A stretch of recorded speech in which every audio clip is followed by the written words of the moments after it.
রাধে রাধে। কত সুন্দর কথা বলেছেন দেখুন। একদিন প্রভুকে তার একজন ভক্ত গিয়ে জিজ্ঞাসা করছেন, আচ্ছা প্রভু, আমরা তো সবাই বলি আমরা পরিণত বয়স্কা বা পরিণত হয়েছি, তাহলে ম্যাচুরিটি কী?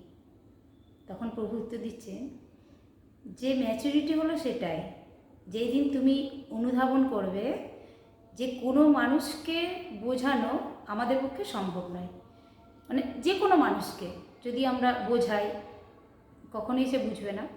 তাই তুমি যখন অনুধাবন করবে যে কোনো মানুষকে বোঝানো তোমার পক্ষে সম্ভব নয়, প্রত্যেকটা মানুষ সে তার চিন্তাধারা নিয়ে চলে এবং চলবেও। তাই অপরকে চেঞ্জ করতে না গিয়ে তোমার যখন মনে হবে যে এখান থেকে আমার সরে আসা উচিত বা এখানে আমার চেঞ্জ হওয়া উচিত, নিজে চেঞ্জ হও। তাই অন্যকে পরিবর্তন না করতে গিয়ে নিজেকে নিজে পরিবর্তন করো। যেই দিন এটা করতে পারবে সেই দিনই জানবে তুমি ম্যাচিওর হয়েছে।